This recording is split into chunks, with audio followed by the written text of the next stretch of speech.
नमस्कार। मैं सुनील वर्मा आपका स्वागत करता हूं रिजल्ट मित्रा के प्लेटफॉर्म पर। आप सभी को गुड आफ्टरनून। और सबसे पहले मैं आपसे हाथ जोड़कर माफ़ी मांगता हूं। कई बार ना जीवन में ऐसी कुछ घटनाएं हो जाती हैं जिनको हम बता भी नहीं सकते हैं,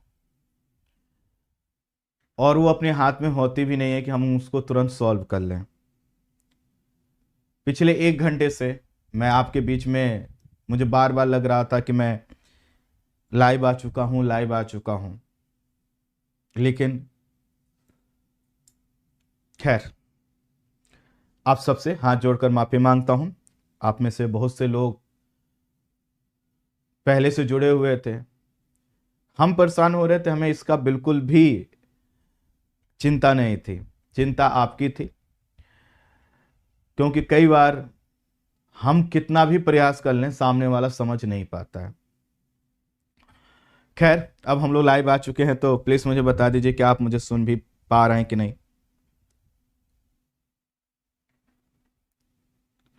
मैं हाथ जोड़कर माफी मांगता हूं, माफी मांगता हूं। कैसे हैं आप लोग? कैसे हैं आप लोग?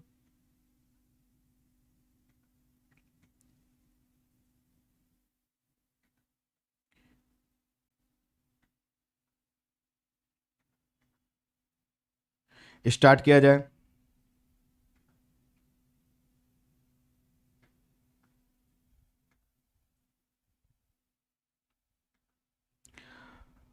मेरा बिल्कुल मन नहीं था, इतना ज़्यादा टेक्निकल प्रॉब्लम आ रहा था और इतना हम लोग इसमें परेशान हो चुके हैं कि बिल्कुल मन नहीं था क्लास लेने का।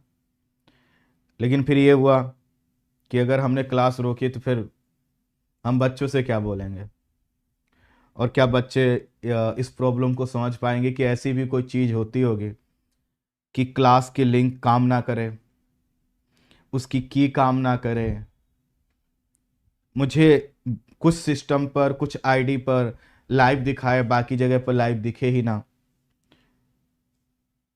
तो खैर,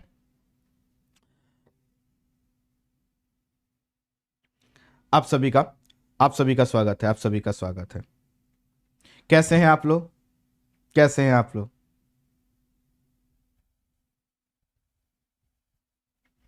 चले, टॉपिक को स्टार्ट करते हैं। टॉपिक को स्टार्ट करते हैं। कल हम लोगों ने अपना यह जो टॉपिक है इसको स्टार्ट किया था, और हमने कहा था कि जो पर्यावरण और पारिस्थितिकी का सेगमेंट है, ये बहुत शानदार सेगमेंट है। यह हमारी प्रारंभिक परीक्षा में बहुत महत्वपूर्ण रोल प्ले करता है। यहाँ से हर साल हम लोग 17 से 18 क्वेश्चन औसतन देखते हैं, और अगर हमने इसको ज्योग्राफी के साथ कनेक्ट कर लिया, करंट अफेयर्स और मैपिंग के साथ कनेक्ट कर लिया, तो यह जो सेगमेंट है ये कम से कम आपको 15 से 16 बिल्कुल सही प्रश्न देकर जाएगा। आप समझिए, जब प्रीलिम्स में एक एक क्वेश्चन के लाले पड़ते हैं, मतलब बहुत डिफिकल्ट होता है। एक एक नंबर पर आपका जो है कि 0.1 नंबर पर आपका सिलेक्शन होता है, और सिलेक्शन नहीं भी होता है। ऐसे में किसी सेगमेंट से अगर आपको इतने प्रश्न मिल रहे हैं तो समझ जाइएगा बहुत इंपॉर्टेंट सेगमेंट है। सबसे बड़ी बात यह है कि यह वह सेगमेंट है जहां पर आप मेहनत करके और लोगों से आगे निकल सकते हैं, क्योंकि इन्वायरमेंट इकोलॉजी पर अधिकांश स्टूडेंट की जो पकड़ है वह काफी कमजोर होती है। इसके स्टार्टिंग के 2 से 3 चैप्टर तो किताबों में मिल जाते हैं, नोट्स में मिल जाते हैं, और उस पर स्टूडेंट की पकड़ हो बन पाती है। लेकिन आगे के जो चैप्टर हैं वह प्रारंभिक चैप्टर से कनेक्ट नहीं हो पाते, या कंटेंट इतना बेहतर नहीं मिल पाता जिसके माध्यम से हम एग्जाम को क्रैक कर सकें। चूंकि इस विषय को पिछले लगभग 7 से 8 सालों से मैं पढ़ा रहा हूं, और हर दिन मैं प्रयास ये करता हूं कि मेरी आज की क्लास पिछली क्लास से बेहतर हो, और इसके लिए मुझे आज भी उतना ही पढ़ना पड़ता है जितना मैं 7 साल 8 साल पहले पढ़ा करता था। और यही विश्वास मुझे है कि इस तरह से हमारी और आपकी मेहनत देखिएगा इस विषय को आपके लिए, ये जो विषय है आपके लिए काफी शानदार होगा। यह आपका इंटरेस्टिंग और स्कोरिंग सब्जेक्ट बनने वाला है। बस मैंने आपसे कहा था कि आप क्लास स्किप मत कीजिएगा।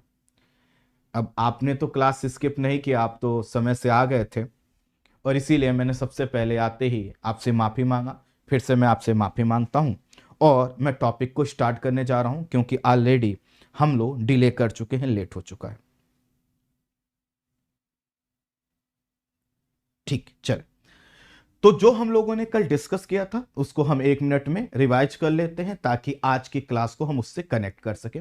जो लोग नए होंगे उनको भी समझ में आएगा, ये मेरी जिम्मेदारी है। तो कल हम लोगों ने कहा था कि हम जो टॉपिक पढ़ रहे हैं वह है पर्यावरण और पारिस्थितिकी। अब इसमें पहला जो टॉपिक हम लोगों ने डिसाइड किया चुनना वह है पर्यावरण अर्थात इन्वायरमेंट। मैंने आपको पर्यावरण को समझाते हुए बताया कि किसी भी जीव के चारों ओर, किसी भी जीव के चारों ओर के आवरण को, नोट्स बनाना चालू कर दीजिए, किसी भी जीव के, किसी भी जीव के चारों ओर के आवरण को हम पर्यावरण कहते हैं। इस आवरण को मैंने और डिफाइन करने का प्रयास किया। हमने कहा कि कोई जीव, मान लेते हैं यहां पर रहता है, यह कोई जीव है, तो यह इस जीव को क्या चाहिए होगा, इसको चाहिए होगा भोजन। और भोजन में भी वह किसी एक चीज का भोजन करे जरूरी नहीं है, उसको खाने के लिए बहुत सी चीजें चाहिए। जैसे इंसान है, अगर शाकाहारी या मांसाहारी, लेकिन एक चीज ही नहीं खाता, वह बहुत सी चीजें खाता है। तो किसी भी जीव को चाहिए भोजन, और भोजन भी किस प्रकार का, विविध प्रकार का। ठीक है, विविध प्रकार। उसको चाहिए आवास। अच्छा, आवास का मतलब ये नहीं है कि वो किसी सीमित क्षेत्र में रहेगा, वह घूमेगा, टहलेगा, इधर उधर जाएगा। उसको क्या चाहिए, जल चाहिए, और जल इसलिए चाहिए ताकि वह अपना जीवन कर सके।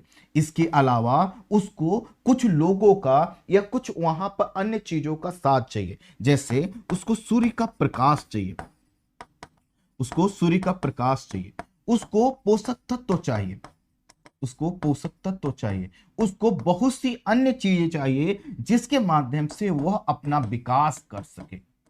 इसका मतलब है किसी जीव का विकास उसके जिन चीजों से होता है वह उसके पर्यावरण का भाग है।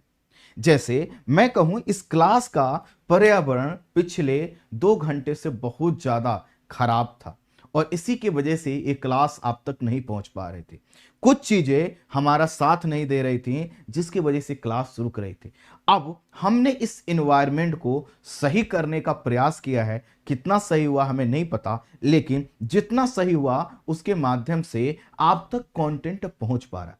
ठीक इसी तरह से जब कोई जीव अपना उसका जन्म होता है, उसका विकास होता है, तो उसके विकास के लिए एक पर्यावरण चाहिए होता है। जैसे हमारे घर पर जब कोई शिशु आता है, कोई नया बच्चा आता है, हम उसके लिए क्या करते हैं, हम उसके लिए एक पर्यावरण विकसित करते हैं, हम उसके लिए एक पर्यावरण बनाते हैं। क्या पर्यावरण बनाते हैं कि भैया उसको ज्यादा ठंडे में नहीं रखेंगे, उसको ज्यादा गर्मी नहीं लगनी चाहिए, उसके लिए इस प्रकार का भोजन होना चाहिए, इस प्रकार के कपड़े होने चाहिए, उसको यहां पर ऐसे उसको सुलाना है, बैठाना। क्यों? क्योंकि हमें पता है इस शिशु का विकास एक खास पर्यावरण में ही हो सकता है।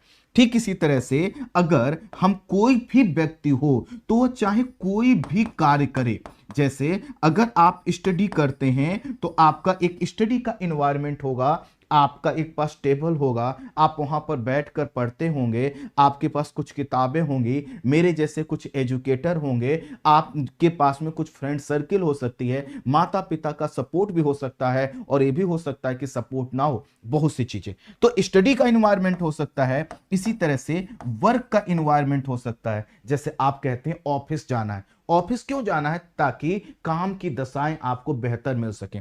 ठीक इसी तरह से हर चीज का एनवायरनमेंट होता है, तो जीव अपने एनवायरनमेंट में इंटरेक्शन करके अपना विकास करता है। इसी चीज को कल मैंने आपको परिभाषा के माध्यम से टांसले महोदय की परिभाषा बताया था, और वह क्या कहते हैं, किसी भी जीव के चारों ओर का वह आवरण जिसमें कोई भी जीव अपना उच्चतम विकास कर पाता है, वही उसका क्या है, पर्यावरण है। ठीक इसी चीज को कल मैंने एक परिभाषा भी बताया था, और वह था पर्यावरण संरक्षण अधिनियम 1986। और इस परिभाषा में मैंने आपसे कहा था कि यह जो पर्यावरण की परिभाषा बताता है उसके अनुसार किसी भी जीव के चारों ओर के वह जैविक और अजैविक घटक, मैंने क्या बोला था, किसी भी जीव के चारों ओर के जैविक और अजैविक घटक जिनके साथ वह जीव क्या करता है, इंटरेक्शन करता है, अर्थात अंतः क्रिया करता है, उसको हम उसका पर्यावरण बोलते हैं। जैसे यहां पर देख सकते हैं, यहां पर कोई जो जीव है उसको भोजन के लिए, अगर वो शाकाहारी जीव है तो कई तरह की वनस्पतियों का प्रयोग करता होगा, यह जैविक घटक हुआ। वह कई अन्य तरह के जीवों के साथ इंटरेक्शन करता होगा, जैविक घटक हुआ। लेकिन जल, सूर्य का प्रकाश, पोषक तत्व, मिट्टी, है ना, ये सब चीजें क्या हैं, अजैविक घटक हैं, और वह इनसे क्या कर रहा है, अंतःक्रिया कर रहा है। कुछ इस तरह की बातें कल हमने की थी, और हमने कहा था कि ये जो पर्यावरण है, यह जो पर्यावरण है वह जैविक और अजैविक घटकों से मिलकर बना है। वह जैविक और अजैविक घटकों से मिलकर बना है। और जैविक और अजैविक घटक जब तक संतुलित रूप में कार्य करते हैं तब तक हमें वहां का पर्यावरण बेहतर मिलता है। जैसे आपका जो स्टडी का साइकिल है, हमने आते ही कई बार आपसे माफी क्यों मांगा, क्योंकि हमें लगा कि हमारे टेक्निकल इश्यू की वजह से आपका स्टडी का एनवायरनमेंट खराब हुआ। ठीक इसी तरह से अभी आप पढ़ रहे हैं और इस क्लास में फिर से कोई रुकावट आ जाए तो हमारा स्टडी का एनवायरनमेंट खराब हो जाएगा। जब सभी चीजें संतुलित होती हैं तभी क्या कर पाता है, हम लोग स्टडी बेहतर तरीके से कर पाते। यही बात अब हर जीव के जीवन के संदर्भ में लगाइए। दरअसल यह जो हमारी प्रकृति है, मैं यहां पर शॉर्ट में लिख रहा हूं, जो हमारी प्रकृति है, इस प्रकृति में प्रत्येक जीव का इंपॉर्टेंट रोल है। और प्रत्येक जीव का विकास जब प्राकृतिक तरीके से हो और उसकी मृत्यु भी प्राकृतिक तरीके से हो तो वह जो प्रकृति, वह जो पर्यावरण है वह बेहतर माना जाता है। दिक्कत तब आती है कि जब हम जीवों के विकास को, उनके जन्म दर को, मृत्यु के दर को हम प्रभावित करते हैं। हम जीवों के लिए जो भोजन चाहिए, जो आवास चाहिए, हम उसको प्रभावित करते हैं। कल मैंने आपको शॉर्ट में बताया था कि बढ़ती हुई जनसंख्या अपने उपभोग के लिए इस प्रकृति को बर्बाद कर रही है, और इसी के कारण हमारा जो पर्यावरण है वह डैमेज होता चला जा रहा है। आज जो शहरी क्षेत्र हैं वह चिमनी के धुएं से ढके हुए हैं, वह जो है कि गाड़ियों से निकलने वाले धुएं के जाल में फंसे हुए हैं, और वहां पर जो जीवन है वह उसका दम घुट रहा है, और वहां पर रहने वाले लोग अपने आप 7 से 8 साल कम उम्र जी पाते हैं। वहीं जो ग्रामीण क्षेत्र पहले बहुत ज्यादा प्रकृति के करीब होते थे, आज वहां पर भी शहरी कल्चर बढ़ने के कारण और वहां पर भी वही सब गतिविधियां, जैसे रासायनिक उर्वरकों का ज्यादा प्रयोग होना, है ना, वाहनों का ज्यादा प्रयोग होना, वह भी क्या हो रहा है, वहां का भी जो पर्यावरण है वह बदल रहा है। तो शहरी क्षेत्र हो या फिर ग्रामीण क्षेत्र हो, सबका पर्यावरण बदल रहा है, और यह पर्यावरण में जो बदलाव आ रहा है ये कई तरह के हमारे सामने चुनौतियां लेकर आ रहा है। इन चुनौतियों को समझने के लिए हमें यह समझना होगा कि आखिर जो जीव है वह किसी भी जीव का विकास किस तरह से होता है और किस तरह के पर्यावरण में वह अपना सर्वोत्तम विकास कर पाता है। जैसा कि हमने कहा, प्रत्येक जीव के लिए एक इन्वायरमेंट की जरूरत है। इसीलिए आपने देखा हम कुछ चीते लेकर आए और हमने उनको किसी पार्क में रखा, लेकिन हम उनको वह सभी चीजें उसी रूप में शायद नहीं दे पाए जिसके वजह से कई चीतों की जो है कि मृत्यु हो चुकी है। दरअसल पर्यावरण सिर्फ हमें इसलिए नहीं समझना है क्योंकि ये सिलेबस का पार्ट है, पर्यावरण को हमें इसलिए भी समझना है क्योंकि अगर हम अपने पर्यावरण को समझ गए तो हमारा जो जीवन है वो अपने उच्चतम विकास को प्राप्त करेगा। जैसे व्यक्ति का जो पर्यावरण है वह उसके भौतिक और आध्यात्मिक जीवन से जुड़ा हुआ है। जब कोई व्यक्ति अपने भौतिक और आध्यात्मिक जीवन को सही से साथ लेता है तो वह अपना उच्चतम विकास करता है। जैसे आप अभी स्टडी कर रहे हैं, अगर आपने सही से स्टडी किया तो आगे चलकर जो आपका फ्यूचर है वह ब्राइट होगा। अब सही से स्टडी करने के लिए आपको एक इन्वायरमेंट की जरूरत है और उसी इन्वायरमेंट को बनाने का प्रयास मैं यहां पर निःशुल्क तरीके से कर रहा हूं। तो आप मेरी इस क्लास को भी स्टडी के इन्वायरमेंट से कोरिलेट कर सकते हैं और आप इस टॉपिक को इस पूरे प्रोसेस से जब इंटरलिंक करेंगे तो अपने आप किसी भी जीव के चारों ओर के पर्यावरण के इंपॉर्टेंस को समझ पाएंगे। क्या हम लोग समझ पाए?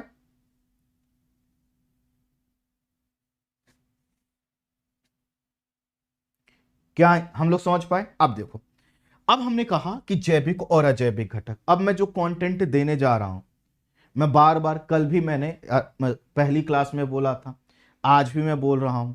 हालांकि मेरा बिल्कुल मूड नहीं था पढ़ाने का, आज इतना मैं डिस्टर्ब हो चुका था, इतना जो है कि पजल हो चुका था कि बिल्कुल नहीं था, लेकिन क्लास में आ गए हैं तो अब यही हमारा कर्म है। अब देखो, जो मैं कंटेंट देने, कल तक यहां तक बात हो चुकी थी, अब मैं जो कंटेंट देने जा रहा हूं, जो आपकी फेवरेट किताब हो, जो आपका फेवरेट नोट्स हो, आप उसको मैच कर लीजिएगा।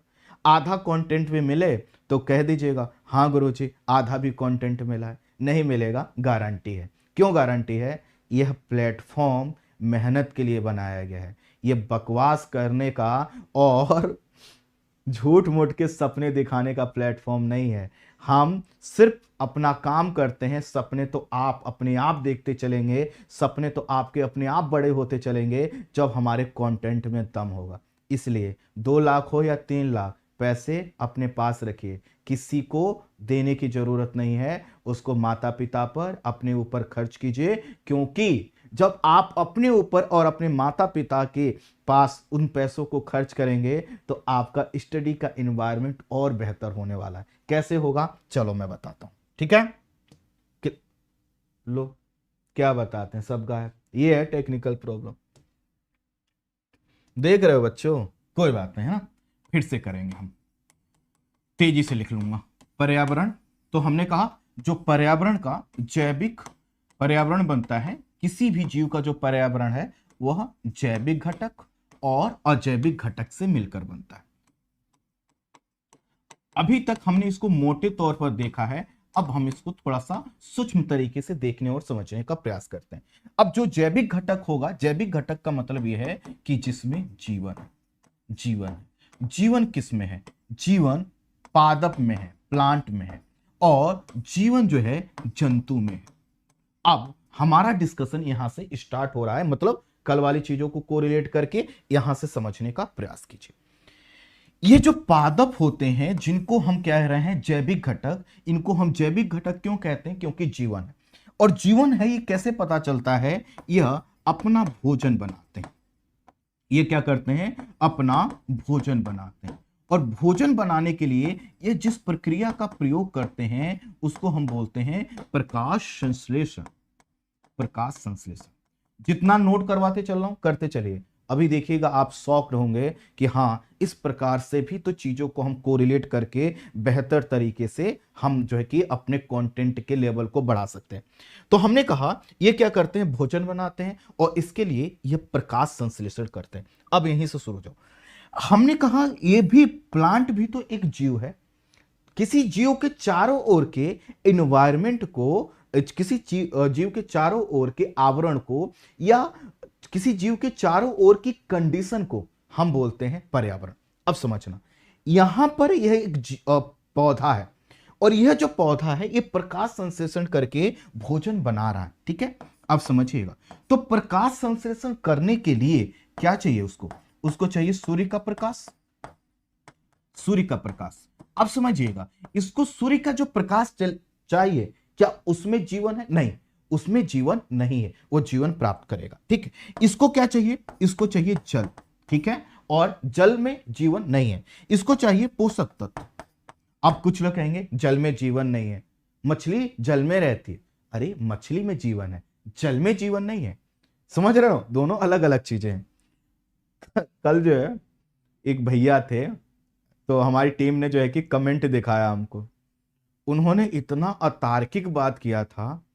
हम उनके जो है कि रिप्लाई, मतलब उन्होंने जो मैसेज भेजा था वीडियो पे गलत कमेंट किया था, हम उसके जो है कि अतार्किक का जो लेवल था, हमने कहा कोई व्यक्ति इतना भी लॉजिकल हो सकता है, ये हम पहली बार देख रहे हैं।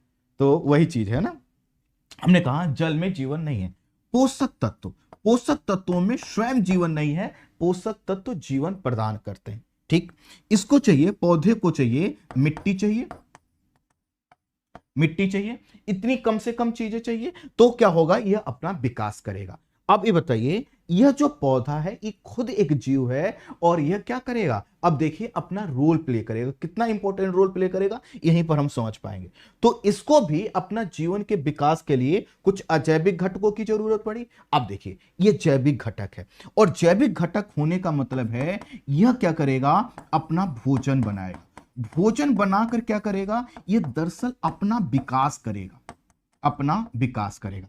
अब समझिएगा, यहां से हमने कहा जब यह अपना विकास करेगा, यह जब अपना विकास करेगा, इसका क्या मतलब हुआ, इसका मतलब यह हुआ कि इसके ऊपर यह भोजन बना रहा है, इसके ऊपर कई तरह के दूसरे जो जीव हैं वह क्या होंगे, निर्भर होंगे। कैसे, जैसे यह जो पौधा है यह तो हो गया उत्पादक, ये हो गया उत्पादक।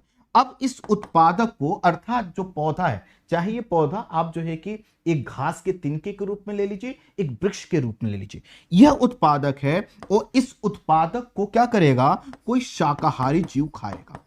समझ रहे हैं, और इस शाकाहारी जीव को कोई मांसाहारी जीव खाएगा। इस मांसाहारी जीव को और शाकाहारी जीव को एक उच्च स्तर का जो मांसाहारी है वो भी खा सकता है, उच्च स्तर का मांसाहारी, उच्च स्तर का मांसाहारी में जैसे शेर है, चीता है, और एक होता है सर्वाहारी। सर्वाहारी भी क्या होगा, इन्हीं शाकाहारी या फिर मांसाहारी या उत्पादक पर निर्भर है, तो इसको कहेंगे हम सर्वाहारी। अब समझिएगा, मेरा पॉइंट समझिएगा। हमने कहा पौधा, ये इसको यहीं पर छोड़ दीजिए, यहां पर मैं ऐसे एक लकीर खींच देता हूं, ठीक है, ताकि मेरे पास ऐसे जगह बन जाए।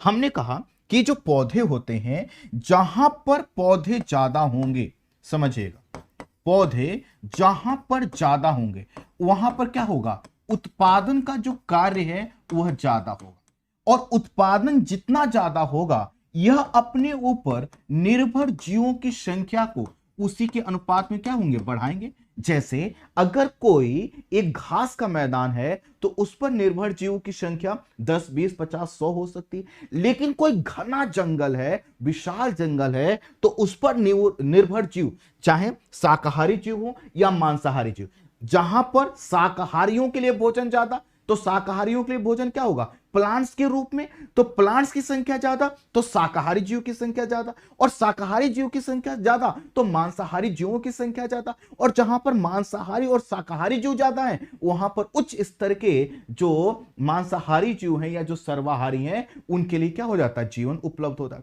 इसका मतलब यह हुआ कि जो पौधे हैं यह क्या करते हैं, यह उत्पादक है, और यह जो इनकी जो उत्पादकता होती है, इनकी जो उत्पादकता होती है वह प्रत्येक स्थान पर एक जैसी नहीं होती, प्रत्येक स्थान पर एक समान नहीं होती,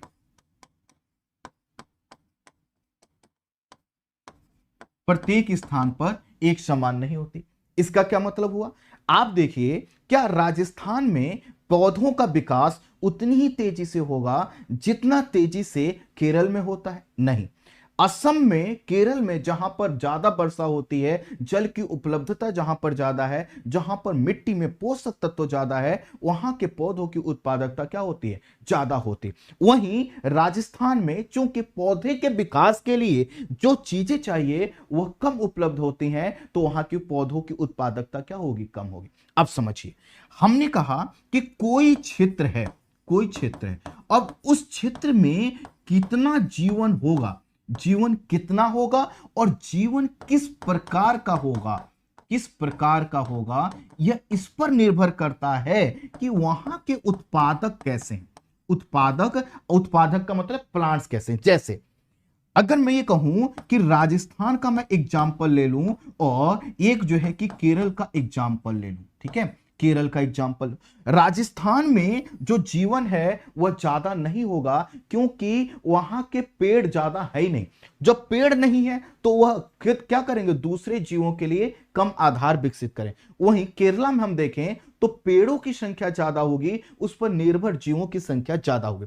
अब ध्यान दीजिएगा, यहां पर जो जीवन है वह बहुत ही बिखरा हुआ होगा, आपको जीव दूर दूर तक देखने को नहीं मिलेंगे। वहीं केरला वाले साइलेंट वैली के क्षेत्र में चले जाइए तो आपको वहां पर बहुत ज्यादा जीवन देखने को मिलेगा। इसका क्या मतलब हुआ? इसका मतलब यह हुआ कि जिस क्षेत्र में प्लांट्स की संख्या ज्यादा होगी, जहां पर प्लांट्स ज्यादा होंगे वहां पर क्या होगा? एनिमल्स ज्यादा होंगे। अब समझिएगा, और जहां पर प्लांट्स और एनिमल्स ज्यादा हैं वहां पर क्या होगा? यहां पर प्लांट्स प्लस एनिमल जहां पर ज्यादा होंगे वहां पर क्या होगा? बायोडाइवर्सिटी ज्यादा होगा।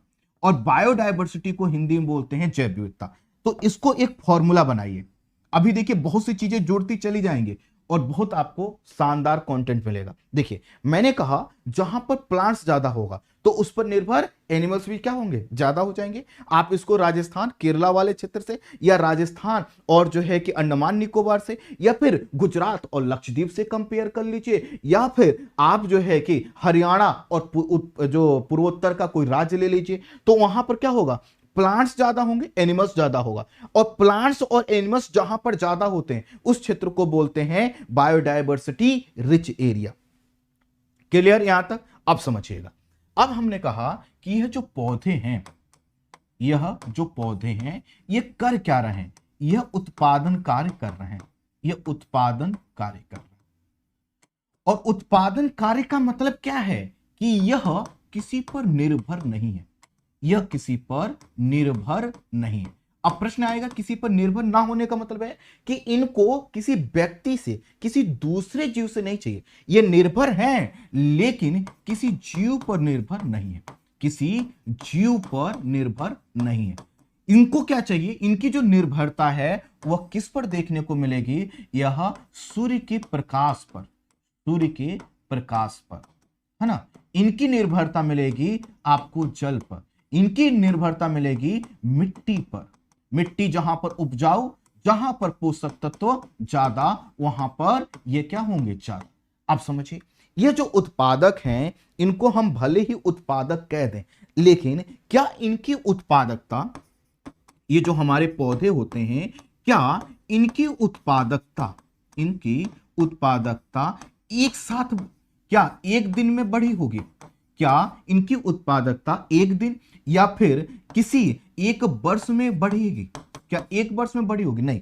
अगर हम समझें ये जो पौधे हैं तो पृथ्वी पर, समझिएगा, अब मैं जो जहां से इसको कोरिलेट करने जा रहा हूं समझिएगा, हमने कहा कि जो हमारी पृथ्वी है, इस पृथ्वी पर पहले तो जीवन रहा ही नहीं था ना, पहले तो जीवन था ही नहीं। धीरे धीरे क्या हुआ होगा? धीरे धीरे धीरे धीरे शैवाल के रूप में, काई के रूप में कुछ जो है कि प्लांट्स का विकास हुआ होगा। धीरे धीरे यहां पर कुछ घासें विकसित हुई होंगी, धीरे धीरे कुछ जो है कि वृक्ष या पेड़ या फिर झाड़ियां विकसित हुई होंगी। और जहां पर प्लांट्स का विकास, समझिएगा, जहां पर प्लांट्स का विकास तेजी से हुआ होगा, विकास तेजी से हुआ होगा, वहां पर जीवों का जो विकास है, जो एनिमल्स का विकास है, वह भी क्या हुआ होगा? तेजी से हुआ होगा। अब जहां पर प्लांट्स और प्लांट्स ज्यादा तेजी से बड़े होंगे, वहां पर एनिमल्स तेजी से बड़े होंगे। अर्थात जीवन का जो विकास है, जीवन का जो विकास है उन क्षेत्रों में पहले हुआ होगा जहां पर प्लांट्स ज्यादा तेजी से विकसित हुए। वर्तमान समय में अगर हम इसको जनसंख्या से जोड़ें कि हम लोग सुनते हैं कि जो मानव की मानवीय जो सभ्यताएं, जो मानवीय सभ्यताएं वह नदी घाटियों में विकसित हुई थी, वह नदी घाटियों में। अरे भैया नदी घाटियों में ही क्यों विकसित हुई थी? क्योंकि यहां पर क्या था, उनके लिए भोजन था। और भोजन किस रूप में था? प्लांट्स के रूप में या फिर एनिमल्स के रूप में, है ना। आर्थिक व्यक्ति क्या खाता रहा होगा, या तो वो प्लांट्स का कोई रूप रहा होगा या एनिमल्स रहा होगा। अब मेरा पॉइंट समझिएगा, मैंने कहा कि पहले पूरी पृथ्वी, मान लो यह पृथ्वी का एक हिस्सा, ठीक, तो पहले यहां पर क्या रहे होंगे, अब जो मैं बताने जा रहा हूं उसको ध्यान से सुनिए। पहले यहां पर नग्न चट्टाने रही होंगे, नग्न चट्टाने, अर्थात कठोर पथरीला भाग रहा होगा। धीरे धीरे यह जो चट्टान है, यह जो चट्टान है धीरे धीरे धीरे धीरे ये जो चट्टान है यह टूटी होगी, और टूटने से क्या बना होगा, यहां पर मिट्टी का विकास हुआ होगा। और धीरे धीरे जब यहां पर मिट्टी का विकास हुआ होगा तो इसमें एक कोई प्राथमिक प्राथमिक तौर पर प्राथमिक कोई जो है कि पौधा, कोई पौधा या कोई घास या फिर कोई शैवाल यहां पर विकसित हुआ होगा। राइट, यही होगा। अब यह तो था आपका, इसको हम नंबरिंग कर देते हैं। देखो, नग्न चट्टान पहली अवस्था थी।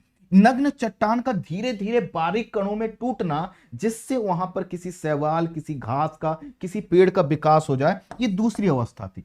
तीसरी अवस्था में क्या हुआ, वहां पर सूक्ष्म आकार के, छोटे आकार के कुछ पौधों का विकास हुआ। लेकिन समझिएगा, यही जो पौधा है हमेशा नहीं रहेगा। आप देखते हैं पहले कुछ क्षेत्रों में घासों का विकास होता है, और यह जो प्राथमिक पौधा है बाद में कोई दूसरा जो पौधा है, कोई दूसरा पौधा यहां पर विकसित होगा और वह प्राथमिक पौधे को क्या कर देगा, रिप्लेस कर देगा। हो सकता है दूसरे पौधे को आगे चलकर कोई अन्य जो पौधा है वह क्या कर दे, कोई अन्य जो पौधा है वह उसको रिप्लेस कर दे। इसको समझिए, यह एक ऐसा क्षेत्र था जहां पर अभी कोई घास नहीं है, कोई तिनका नहीं है, कोई वहां पर शैवाल नहीं है। धीरे धीरे वहां पर घास या शैवाल विकसित हुआ, धीरे धीरे वहां पर झाड़ियां बनी, धीरे धीरे वहां पर क्या होगा, बड़े बड़े पेड़ बनेंगे, और अंततः जाकर एक घना जंगल बन जाएगा। और जो घना जंगल बनेगा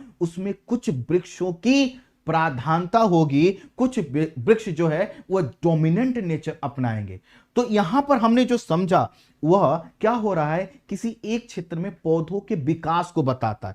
तो पौधों के विकास को यहां पर लिख दूं मैं, इसको बोलते हैं अनुक्रमण, इसको बोलते हैं अनुक्रमण। देखो मेरे पास वहां जगह नहीं था इसलिए यहां लिख रहा हूं, आप लोग नीचे रखिएगा, ठीक है, अनुक्रमण, ठीक है। इसको इंग्लिश में बोलते हैं सक्सेशन, ठीक है, अनुक्रमण।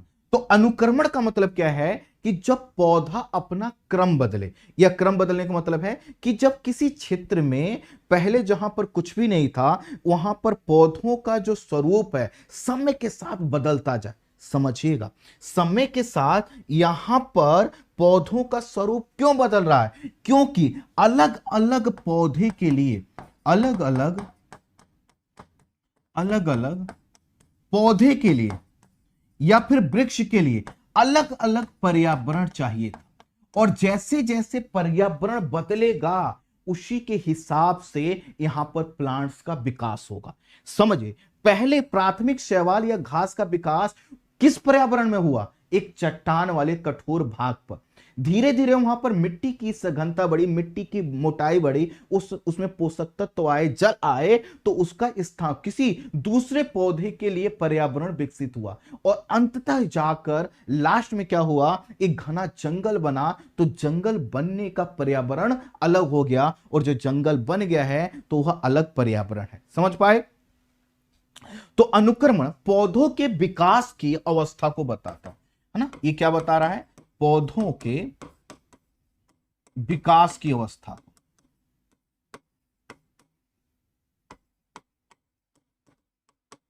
पौधों के विकास की अवस्था को क्या बोला जाता है? अनुक्रमण बोला जाता है। ठीक, अब देखिए, मैंने कहा कि पौधों के विकास की अवस्था, इसका मतलब है कि कोई एक अवस्था होगी, उसके बाद से कोई दूसरी अवस्था होगी, कोई तीसरी अवस्था होगी, होगी कि नहीं?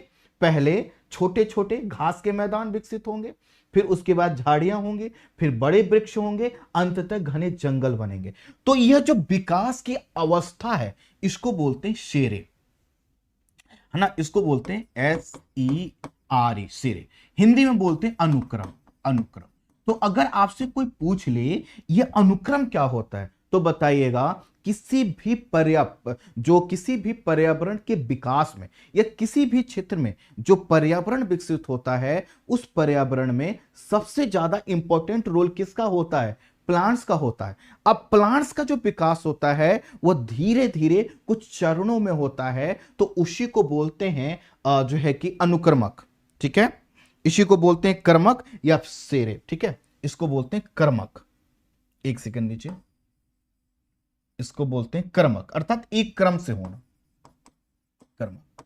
अब देखिए, अब मान लेते हैं सी के बाद ये डी कंडीशन आ गई, और डी कंडीशन में क्या हुआ, यहां पर जो पौधे हुए इनको कोई रिप्लेस नहीं कर पाएगा, यह डोमिनेंट नेचर रखते। जैसे किसी जंगल में जाइए और आपको वहां पर चीड़ के वृक्ष मिले, और उसके अलावा चीड़ के वृक्ष वहां पर डोमिनेंट नेचर रखते हैं, या किसी क्षेत्र में जाइए वहां पर बांस क्या हो, अधिकता में मिले, तो बांस वहां पर क्या करता है? डोमिनेंट नेचर रखता है। तो उसको बोलते हैं, उस स्पीसीज को बोलते हैं, वह है आपका क्लाइमेक्स स्पीसीज, मतलब सर्वोच्च स्पीसीज के रूप में जो जीव सबसे लास्ट में विकसित होता है। ठीक है, तो जो चरम अवस्था की वनस्पति होती है, जो चरम अवस्था की वनस्पति होती है, उसको हम बोलते हैं क्लाइमेक्स स्पीसीज या फिर क्लाइमेक्स प्लांट। तो क्या आप अनुक्रमक, है ना, अनुक्रमण, और जो है कि शेरे, और जो है कि क्लाइमेक्स स्पीसीज को समझा सकते हैं? क्या हम लोग समझा ले जाएंगे इसको?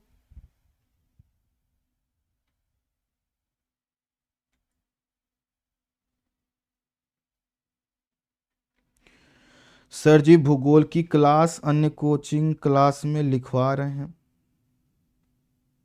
पता नहीं आप क्या कहना चाहते हो भैया। राम सूरज जी, अपना पहले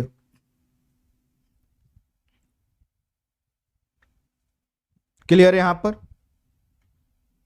राम सूरज जी, देखिए, एक ही मैसेज को बार बार ठेलना ठीक नहीं है। ये बताइए कहना क्या चाहते हैं।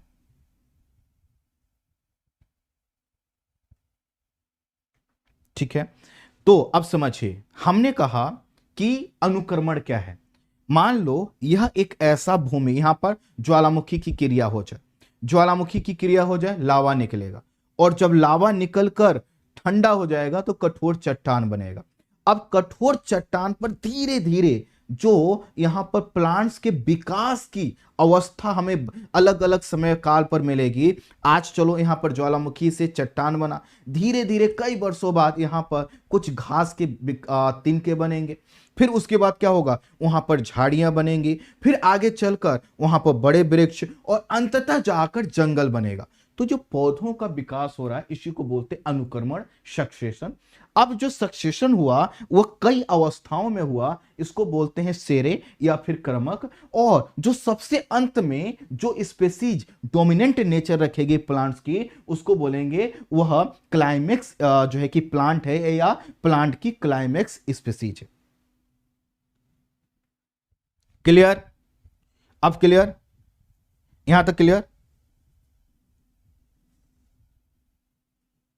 ठीक है,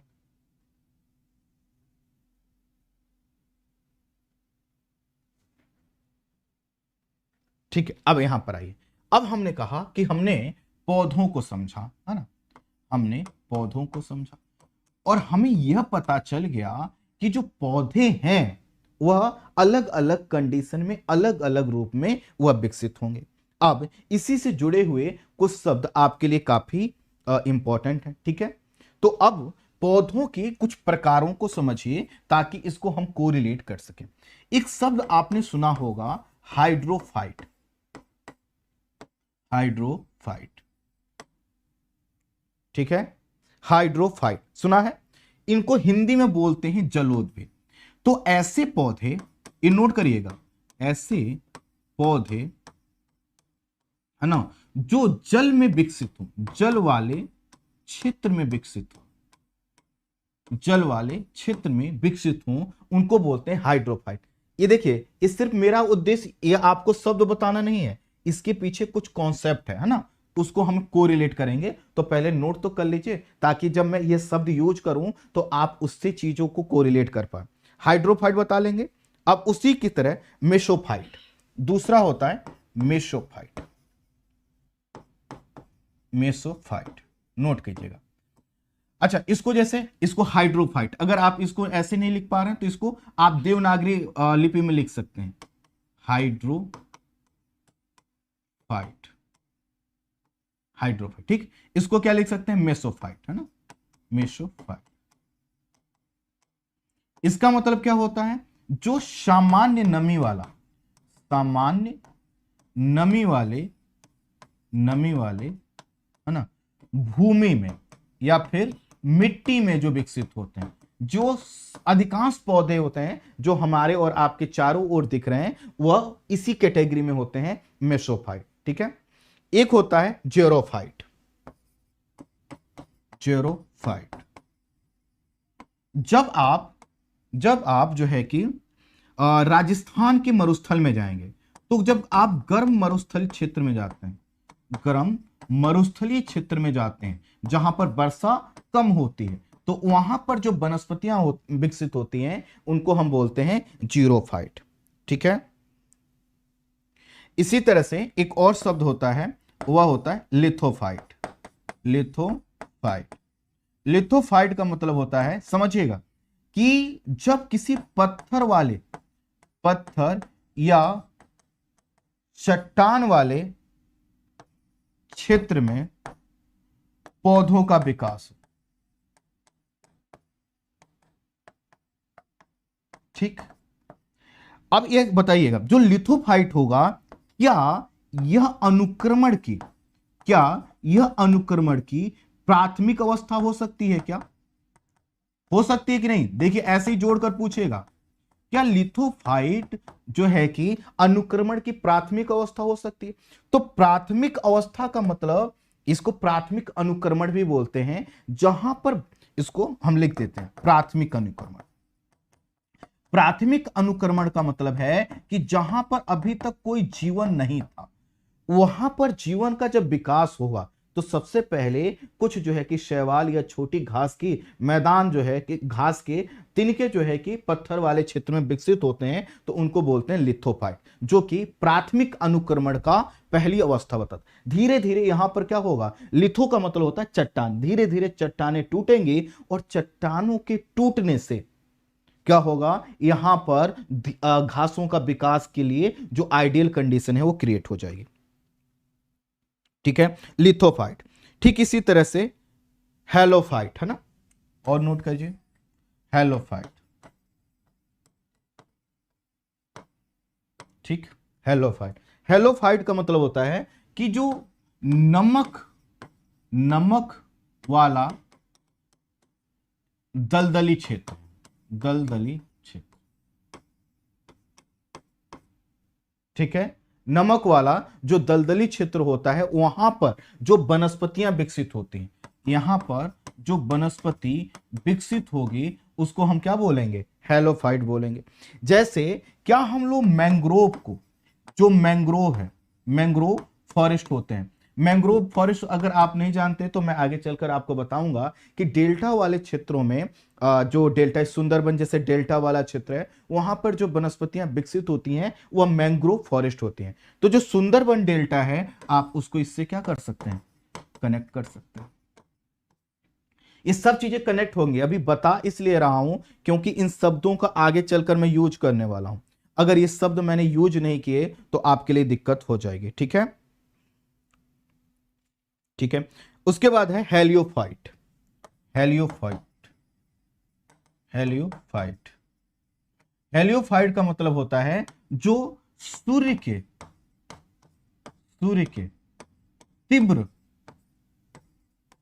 प्रकाश में विकसित होते हैं,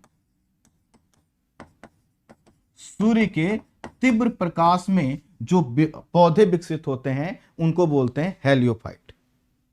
ठीक, अर्थात जिनको ज्यादा सूर्य की किरणें चाहिए और कड़ी धूप चाहिए। ठीक है। एक होता है शेड टॉलरेंस, शेड टॉलरेंस है ना प्लांट, अर्थात ऐसे प्लांट जिनको छाया की जरूरत हो, जिनको छाया की जरूरत हो, अर्थात उनको डायरेक्ट धूप नहीं चाहिए। ठीक है।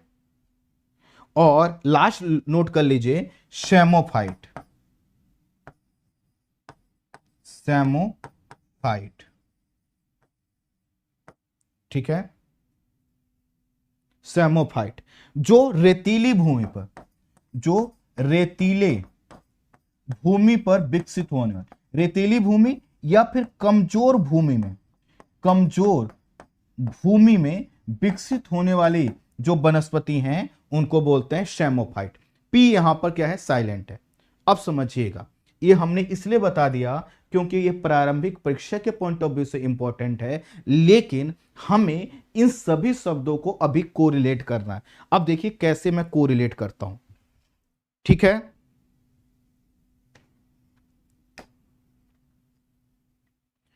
सर हिंदी में नाम नहीं है क्या? नितिन पाल जी, नितिन पाल जी देखो अपने आपना, आपने भी तो अपना नाम हिंदी में नहीं लिखा है। आपने कैसे लिखा है? ऐसे लिखा है नितिन। अब आप क्या करो, आप देवनागरी लिपि में जैसे हमने ये बताया, इसको हाइड्रोफाइट लिख दो, इसको मेसोफाइट लिख दो। और कंप्यूटर की हिंदी क्या होती है, मोबाइल की हिंदी क्या होती है ना, यह जो हमारे पास डिजिटल बोर्ड है इसकी हिंदी क्या होती है। हर चीज की हिंदी लिखोगे ना तो एग्जामिनर क्या करेगा, आपको घर से बुला कर लाएगा और कहेगा चलो इधर आओ, इधर आओ, हिंदी में लिखना था, आओ बताते हैं कैसे लिखते हैं। ठीक है। तो जो चीजें जो कॉमन वर्ड्स हैं उनको आप देवनागरी लिपि में ऐसे लिख सकते हैं और ऐसे ही लिखकर आप काम चलाइएगा, है ना। हिंदी का मतलब ये नहीं होता है कि पूरा एकदम क्लिष्ट वाली हिंदी ढूंढ कर लाए।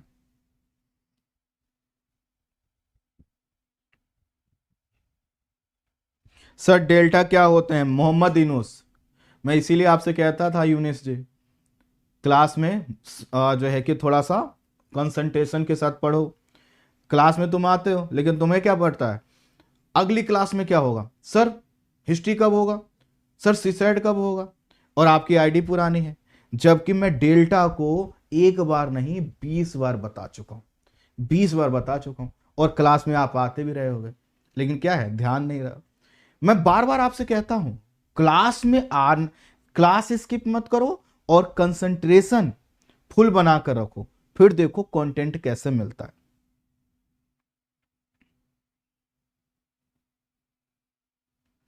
ठीक है।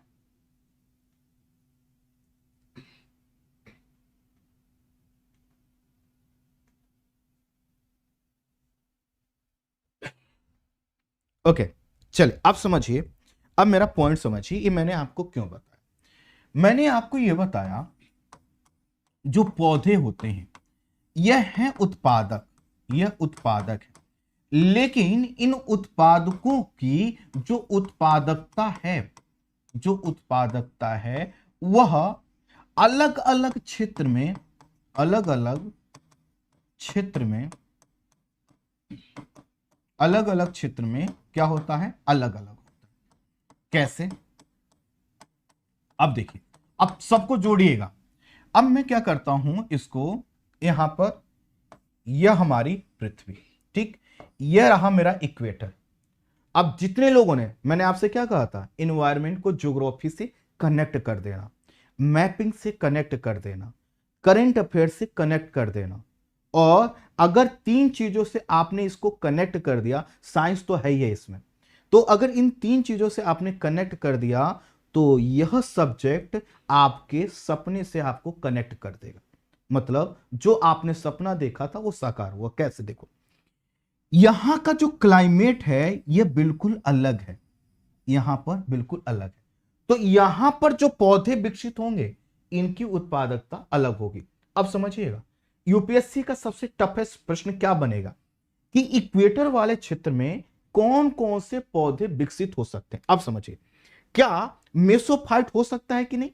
यहां पर इक्वेटर वाला जो क्षेत्र है, आपको पता है कि यहां की क्या विशेषता है, टेम्परेचर ज्यादा है, रेनफॉल यहां पर क्या होता है, ज्यादा, टेम्परेचर ज्यादा है, खूब ज्यादा बाष्पीकरण, खूब ज्यादा वर्षा। और मैंने आपको बताया था कि डेली 2 से 4 यहां पर क्या होता है, वर्षा होता है, मूसलाधार वर्षा होती। अब समझिएगा, मूसलाधार वर्षा होगा तो मिट्टी में तो नमी है, मिट्टी में नमी है, लेकिन वहां का पानी बहकर क्या होगा, वह किसी गड्ढे में जाकर रुकेगा, और गड्ढे में रुकेगा तो वहां पर जो पौधे होंगे वो कौन से होंगे, हाइड्रोफाइट। जहां पर मिट्टी में नमी, कोई ढाल वाला भाग है, तेजी से पानी बहकर निकल गया, वहां पर नमी क्या हो जाएगी, कम हो जाएगी, वहां पर कौन से पौधे होंगे, ये पौधे विकसित होंगे। ठीक है, अच्छा चलो अब उत्तर की ओर आएंगे। तो अगर मान लो हम 30 डिग्री अक्षांश पर आ गए, तो 30 डिग्री अक्षांश पर जब आएंगे तो आपको यहां पर हमने बताया था कि यहां पर गर्मी क्या पड़ती है, ज्यादा पड़ती है, और यहां पर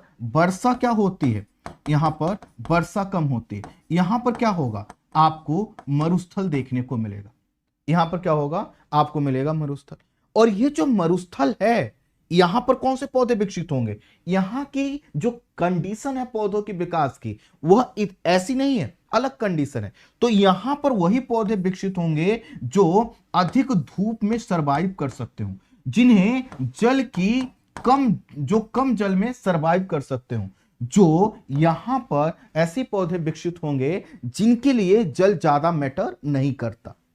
अब समझिएगा, क्योंकि यहां की जो कंडीशन है, टेम्परेचर ज्यादा, वर्षा ज्यादा, यही पौधों के विकास की आइडियल कंडीशन है। तो टेम्परेचर ज्यादा है, वर्षा ज्यादा है, इसीलिए यहां पर आपको सर्वाधिक प्लांट्स देखने को मिलेगा।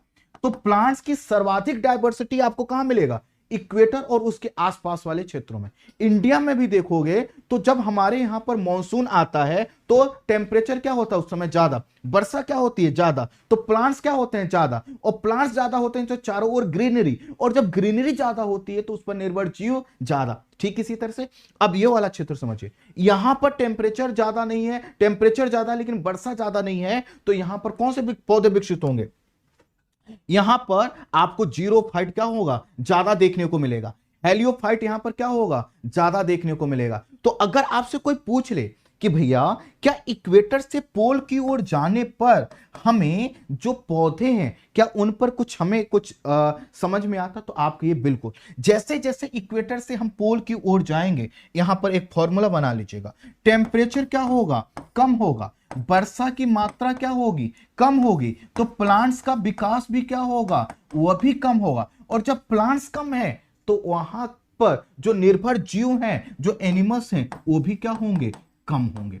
इसका मतलब है कि जो पर्यावरण, जो इन्वायरमेंट है प्लांट्स का, सबसे बेहतर कहां मिलेगा, इक्वेटर और उसके आसपास के क्षेत्रों में। इसीलिए तो जो आप अमेजन बेसिन में जाते हो, कॉन्गो बेसिन में जाते हो, तो वहां पर हजारों प्रकार के जीव आपको एक सीमित क्षेत्र में देखने को मिलते हैं। इसी तरह से आप इसको, आपने क्या किया, आपने टेम्परेचर से जोड़ दिया, आपने वर्षा से जोड़ दिया। अब इसी चीज को आप जो है कि देश के संदर्भ में देखिए। हम अगर अपने देश भारत की बात करें तो हम देखेंगे हमारे दक्षिणी हिस्से से जब हम उत्तर की ओर जाएंगे तो जैसे जैसे टेम्परेचर बदलेगा, जैसे जैसे वर्षा की मात्रा बदलेगी, वनस्पति बदलेगी, और वनस्पति बदलने का मतलब है कि पर्यावरण क्या होगा, बदलता चला जाएगा।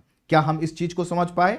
अब समझिए, हमने यहां पर जो आपको समझाने का प्रयास किया कि जहां पर पौधे ज्यादा होंगे वहां पर क्या होगा, जीवन ज्यादा होगा, और जहां पर जीवन ज्यादा होगा वहां का पर्यावरण उतना ही अनुकूल होगा। ध्यान दीजिएगा, कहीं का पर्यावरण जो है वह कितना स्थायी है या फिर कितना अस्थायी है, यह इस पर निर्भर करेगा, यह इस पर निर्भर करेगा कि वहां पर पौधे कितने हैं। जहां पर पौधों की संख्या ज्यादा होती है, जहां पौधे अर्थात उत्पादक जहां पर क्या होंगे, ज्यादा होंगे, वह क्या होगा, इन्वायरमेंट, वह पर्यावरण ज्यादा स्थायी होगा। इसको आप एक परिवार के पॉइंट ऑफ व्यू से समझिए। आपके परिवार में 4 लोग 5 लोग कमाने वाले हैं, तो अगर कोई प्रॉब्लम आएगी तो वह कट जाएगी। लेकिन अगर उत्पादक एक ही लोग हैं, बाकी लोग बैठकर खाने वाले हैं, तो ऐसा नहीं हो पाएगा। अस्थायी का मतलब क्या होगा कि जहां पर उत्पादक क्या है, कम है। उत्पादक अर्थात प्लांट्स कम है, वहां पर अगर कोई निगेटिव इंपैक्ट पर्यावरण पर पड़ेगा तो बहुत तेजी से वो क्षेत्र समाप्त हो जाएगा। जैसे आप शहरी क्षेत्र को देख लीजिए, बहुत बड़े क्षेत्र के लिए एक सिंपल सा एक छोटा सा पार्क बनाया गया। अब इस पार्क में कुछ पेड़ पौधे लगाए गए। अब वही जो प्लांट है उस क्षेत्र के इन्वायरमेंट में इंपॉर्टेंट रोल प्ले कर रहा था। लेकिन अगर आप उस पार्क को हटा देंगे तो बाकी सब तो चीजें क्या हो जाएंगी, अपने आप समाप्त हो जाएंगी। या फिर आप जो है कि किसी शुष्क एरिया में रहते हैं, दूर दूर तक कोई पेड़ नहीं है, वहां पर एक पेड़ है, सिर्फ एक पेड़ होने का मतलब उत्पादक यहां पर क्या हो गया, पेड़ एक ही है। अब उसी पेड़ पर बहुत से चींटियां रहती हैं, बहुत से दूसरे जीव रहते हैं, दूसरे बहुत से पक्षी वहां पर रहते हैं।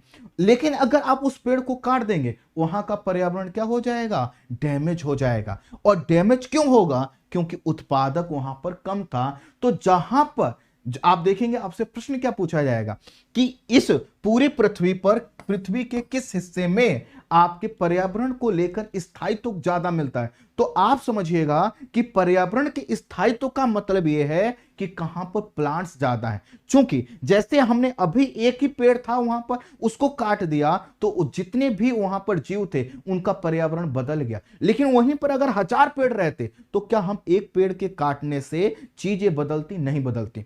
अब समझो, हम लोग जो जंगलों को काटते हैं, हम लोग जो जंगलों को काटते हैं, तो जंगलों को काटना, जंगलों को अगर हम वैज्ञानिक तरीके से काटें, वैज्ञानिक तरीके से काटें तो हम पर्यावरण पर निगेटिव इंपैक्ट डालेंगे। लेकिन हम क्या काटते हैं, जंगलों को हम अवैज्ञानिक तरीके से काटते हैं, अवैज्ञानिक तरीके से। और जो अवैज्ञानिक तरीके से काटते हैं तो हमने क्या किया, एक क्षेत्र के पूरे जंगलों को काट दिया। जबकि हम अपनी आवश्यकता अनुसार, जैसे मान लो 10 हमें आम के पेड़ काटने हैं, हम 10 में से एक इस हिस्से का, एक उस हिस्से का अलग अलग से पेड़ काटते, और जहां पर पेड़ काटते वहीं पर दूसरा पेड़ हम लगा देते।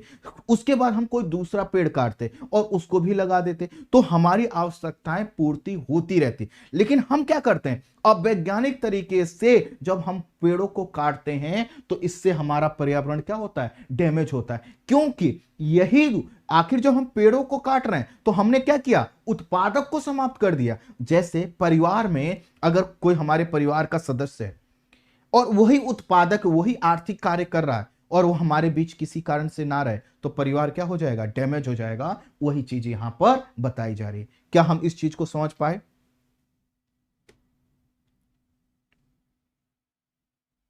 क्या हम इस चीज को समझ पाए?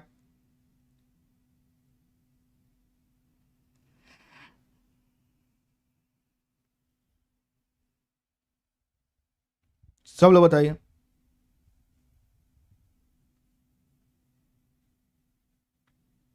सेशन को आप लोगों ने बच्चों शेयर नहीं किया ना?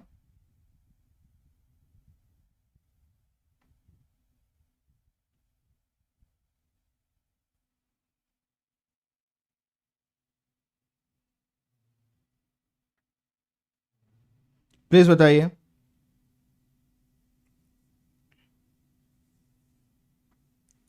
प्लीज बताइए। यहां तक क्लियर? चल आगे बढ़ते हैं। मैं यहां पर चीजों को अगर कंक्लूड करूं तो हमने क्या कहा कि जो हमारा पर्यावरण है, इस पर्यावरण में, इस पर्यावरण में जैविक घटक इंपॉर्टेंट है। और जो जैविक घटक हैं, इस जैविक घटक में दो चीजें हैं। एक है आपका उत्पादक अर्थात पौधे, दूसरे हैं उपभोक्ता। उपभोक्ता अभी बताऊंगा ये क्या है उपभोक्ता, क्यों। इसको आप कह सकते हैं एनिमल्स, एनिमल्स। लेकिन हमें क्या करना है, हमें जैसे आपसे कहा जाता है कि आपका जो जीवन होना चाहिए वो बड़ा प्रोडक्टिव होना चाहिए, उत्पादक होना चाहिए। आप हमेशा कुछ ना कुछ कार्य करते रहें जिससे आपकी जो प्रोडक्टिविटी है वो बनी रहे। अब समझिए, तो जो जैविक घटक में जो यह जो उत्पादक हैं, इनकी अगर संख्या क्या होगी, अधिक होगी। इनकी संख्या का समानुपाती संबंध किससे है, पर्यावरण के स्थायित्व से, पर्यावरण के स्थायित्व से। यही तो कारण है कि वर्तमान समय में, वर्तमान समय में सरकार जब भी क्या करती है, सरकार जब भी पेड़ों को काटती है, सरकार जब भी पेड़ों को काटती है तो उसके स्थान पर या किसी दूसरे स्थान पर नए पेड़ लगाए जाते हैं। और नए पेड़ क्यों लगाए जा रहे हैं? ताकि हमने जिस पर्यावरण को प्रभावित किया है दूसरी जगह उसी प्रकार का पर्यावरण विकसित हो सके।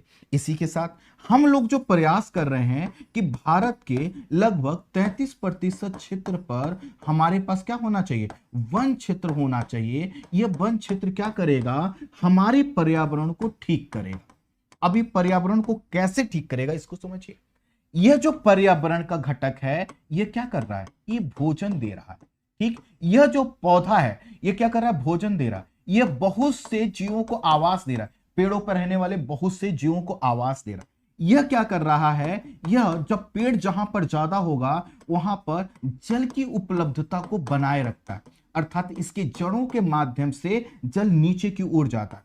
यह क्या करता है? मिट्टी के कटाव को रोकता है। मिट्टी के कटाव को रोकता है। यह जो पेड़ है वह हमें ऑक्सीजन की हमारी सप्लाई को बढ़ाता है और CO2 की मात्रा को क्या करता है? कम करता है। यह जो हमारा पर्यावरण है यह जैव विविधता के पॉइंट ऑफ व्यू से हमारे लिए इंपॉर्टेंट रोल प्ले करता है। यह हमें खाद्यान्न देता है। हम बहुत सी चीजें खाद्यान्न के रूप में और बहुत सी चीजों को हम जड़ी बूटी के रूप में प्रयोग करते हैं। जड़ी बूटी के रूप में हम प्रयोग करते हैं। तो इस तरह से हम कंक्लूड यहां पर ये कर सकते हैं कि भैया हमें क्या करना होगा? हमें जो उत्पादक हैं उनका अनुपात क्या करना होगा? बढ़ाना होगा। जैसे जैसे इनका अनुपात बढ़ेगा, जैसे जैसे इनका अनुपात बढ़ेगा हमारे लिए क्या होगा? हमारा जो पर्यावरण है वह ज्यादा ग्रीन होगा। तो ग्रीनरी जितना बढ़ेगा हमारा जो प्लेनेट है उसके विकास में उतना ही ज्यादा इंपॉर्टेंट रोल हम लोग देख पाएंगे। यहां तक क्लियर? अब आ जाए हम अजैविक घटक के। ठीक है, अब तो जोड़ ले जाएंगे ना, अब तो हम लोग जोड़ ले जाएंगे। अब थोड़ा सा हम उत्पादकों पर लिख सकते हैं कि नहीं? लिख सकते हैं कि नहीं? उत्पादकों पर, उत्पादकों पर लिख ले जाएंगे।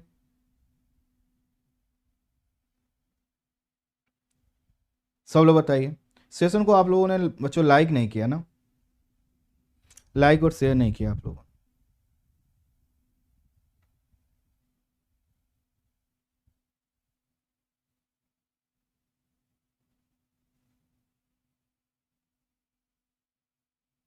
अमन जी की अलग ही चिंता है। कौन कौन TPS कॉलेज के ग्रुप से आया है? बताइए भाई कौन कौन आया है। चलिए अगला देखते हैं जंतु। एक सेकेंड, अब देखिए हमने देखा, देखिए हमने यहां से अपनी जर्नी चालू की थी। अब हमने इन सब चीजों को समझ लिया।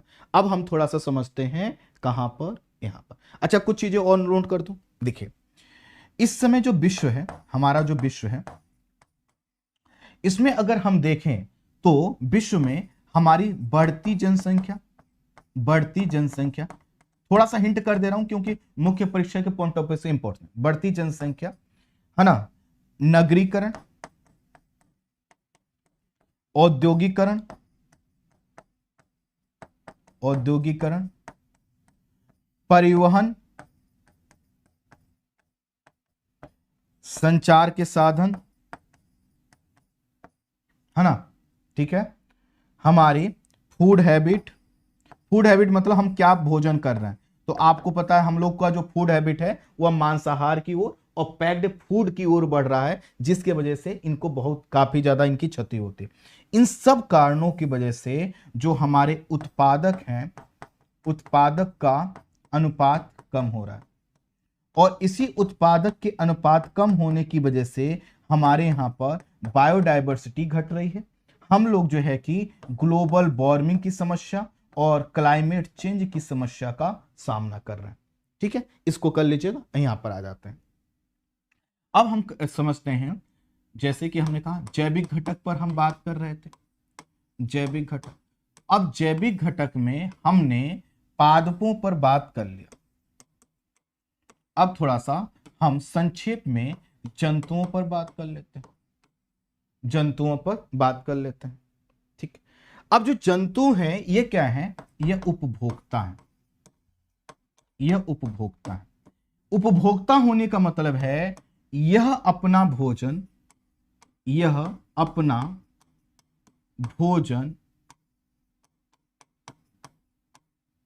स्वयं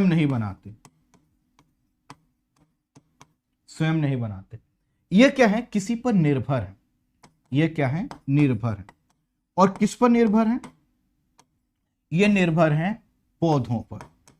अब आप कहेंगे कि नहीं सर, ये सभी पर लागू नहीं होता। देखिए, ये जो उपभोक्ता हैं, इन उपभोक्ताओं को हम क्या कहते हैं, शाकाहारी। शाकाहारी कौन है, जो डायरेक्ट जो है उत्पादक पर निर्भर है। उत्पादक अर्थात जो पौधे पर डायरेक्ट निर्भर है, वो शाकाहारी। इन शाकाहारियों पर निर्भर हैं मांसाहारी। और मांसाहारी और इन शाकाहारी पर निर्भर हैं उच्च स्तर के मांसाहारी।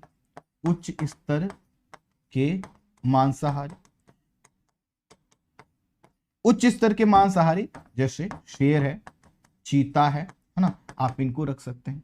और इसी में एक आता है सर्वाहारी, जो घास फूस भी खा लेता है और जीवों को भी मारकर खा लेता है। अब ये जो उपभोक्ता है, इसकी संख्या किस पर निर्भर कर रही है, इसकी संख्या निर्भर कर रही है प्लांट पर। तो समझिएगा, जैसे जैसे प्लांट्स का अनुपात क्या हो रहा है, घट रहा है। इसका अनुपात जैसे जैसे घट रहा है, अपने आप जो उपभोक्ता हैं, जो जंतु हैं, उनका जंतुओं की संख्या या अनुपात क्या होगा, घटेगा। जंतुओं की संख्या भी घटेगी। और ये जो घटती हुई जनसंख्या है, ये हमारे लिए चुनौती। देखिए, हाँ, एक शब्द है बायोडाइवर्सिटी। इसको, यह हमारा पूरा एक चैप्टर ही है, आगे चलकर मैं इसको डिस्कस करूंगा। लेकिन अभी समझिए कि किसी क्षेत्र में कितने प्लांट्स और कितने एनिमल्स हैं और कितने प्रकार के हैं, इसी को बोलते हैं हम बायोडाइवर्सिटी।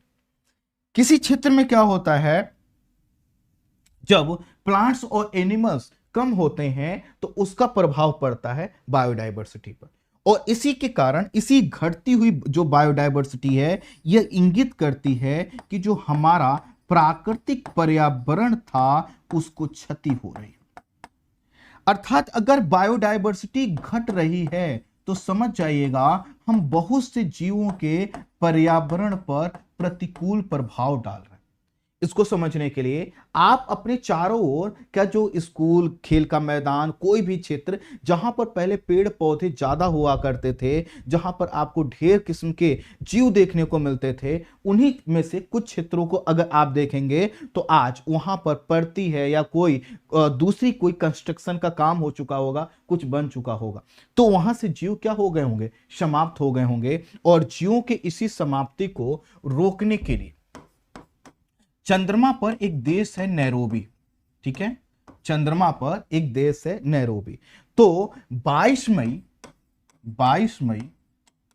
1992 को नैरोबी में जैव विविधता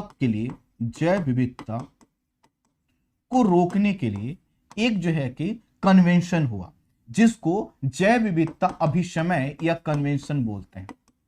इसमें यह निर्णय लिया गया, समझिएगा, इसमें यह निर्णय लिया गया कि घटती हुई जो जैव विविधता है, वह हमारे प्राकृतिक पर्यावरण की क्षति को दर्शाता है। और पर्यावरण की जो क्षति है, यह क्या होगी, मानव सभ्यता पर संकट उत्पन्न करेगी। और इस संकट को टालने का एक ही विकल्प है, और वह है हम अपने पर्यावरण को बचाने का प्रयास करें। इसी के कारण आप देखते हैं कि वर्ष 2000 में क्या हुआ, वर्ष 2000 में यूनाइटेड नेशन ने एक प्रस्ताव पास करके 22 मई को जैव विविधता दिवस घोषित किया। और जैव विविधता दिवस, यह जैव विविधता इसलिए हमारे लिए जरूरी है क्योंकि जो हम वायु प्राप्त करते हैं, जो हम जल प्राप्त करते हैं, जो हम पोषक तत्व प्राप्त करते हैं, जो भी हम खाद्यान्न प्राप्त करते हैं, ये सब क्या है, हमारे पर्यावरण से जुड़ा हुआ है। अगर हमारा पर्यावरण प्रभावित होगा या फिर हमारा पर्यावरण दूषित होगा तो उसका डायरेक्ट इंपैक्ट अर्थात प्रत्यक्ष प्रभाव हमारे ऊपर पड़ेगा। इसको कैसे समझिए? इसको समझिए उन क्षेत्रों में जहां पर वनों का कटाव ज्यादा हुआ। तो आप देखेंगे अफ्रीका के या एशिया महाद्वीप के भी, अफ्रीका और एशिया कॉन्टिनेंट में जहां पर पेड़ों का कटाव अधिक हुआ, वहां से क्या हुआ, वहां पर जो भूमि है वो निर्जन भूमि के रूप में कन्वर्ट हो गई। क्योंकि ये जो पेड़ जिस तरह से टेम्परेचर को मेंटेन करते थे, वर्षा को मेंटेन करते थे, ह्यूमिडिटी को मेंटेन करते थे, उसको उन्होंने क्या कर दिया, समाप्त कर दिया। तो यहां जहां पर वनों का कटाव ज्यादा हुआ, आज वहां पर आप देखेंगे लोग वहां से क्या हो चुके हैं, विस्थापित हो चुके हैं। और विस्थापित होने का मतलब है कि अब वहां पर जीवन संभव नहीं हो रहा है। तो जीवन संभव नहीं हो रहा, इसका मतलब हमने किसी क्षेत्र के पर्यावरण को बहुत ज्यादा दूषित किया है। तो यह जो हमारा पर्यावरण है, यह किसके सामंजस्य पर टिका हुआ है? हमारा जो पर्यावरण है वह प्लांट्स और एनिमल्स के सामंजस्य पर निर्भर है। और प्लांट्स और एनिमल प्राकृतिक रूप में एक दूसरे के साथ साथ सहयोग करते हैं, लेकिन जो हमारा मानवीय हस्तक्षेप है, जब वह क्या हो जाता है, प्रतिकूल हो जाता है, तो उसके वजह से हमारा जो पर्यावरण है वो डैमेज हो रहा है। इसका मतलब अगर मैं यहां पर इन चीजों को कंक्लूड कर दूं तो बढ़ता हुआ मानवीय हस्तक्षेप पर्यावरण की क्षति या पर्यावरण की दशा में गिरावट का प्रमुख कारण है। क्या हम इस चीज को समझ पाए?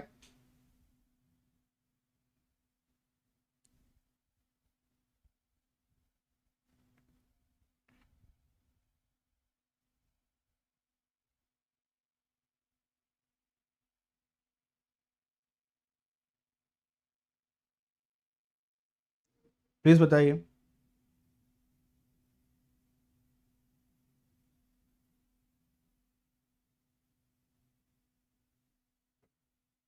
राम सूरज जी, हम अभी ऐसा करने की कंडीशन में नहीं है। हम कंटेंट जो दे रहे हैं उसको लेकर हमने कंपेयर करने के लिए बोला था। अदर कोचिंग वाले आपसे पैसा ले रहे हैं या फ्री में लिखवा रहे हैं, हिंदी में भी लिखवा रहे हैं, इंग्लिश में भी लिखवा रहे हैं, इन सब चीज़ों पर हर पैमाने पर हम थोड़ी कर अपने आप को कंपेयर कर पाए। हम क्वालिटी के पैमाने पर अपने आप को कंपेयर कर सकते हैं। हम ये चेक कर सकते हैं कि हम जो क्वालिटी दे रहे हैं उसका लेवल क्या है ना। ये नहीं हो सकता कि दूसरे कोचिंग वाले तो बहुत कुछ कर रहे हैं, हम सब कुछ करने लग जाएं। तो हमारा कंपेयर ऐसा मत कीजिए, है ना। ठीक बात है। ठीक है, जितना हम सक्षम हो पा रहे हैं ना बच्चे, हम उतना कर पा रहे हैं।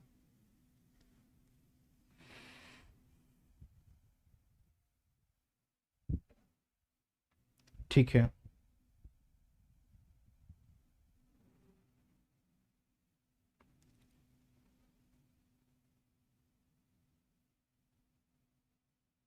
चल चलिए अभी इतना ही रखते हैं, अभी इतना ही रखते हैं। बहुत ज़्यादा टेक्निकल प्रॉब्लम हुई थी, माफ़ी चाहता हूँ, फिर से माफ़ी चाहता हूँ। मिलते हैं नेक्स्ट क्लास में, ठीक है।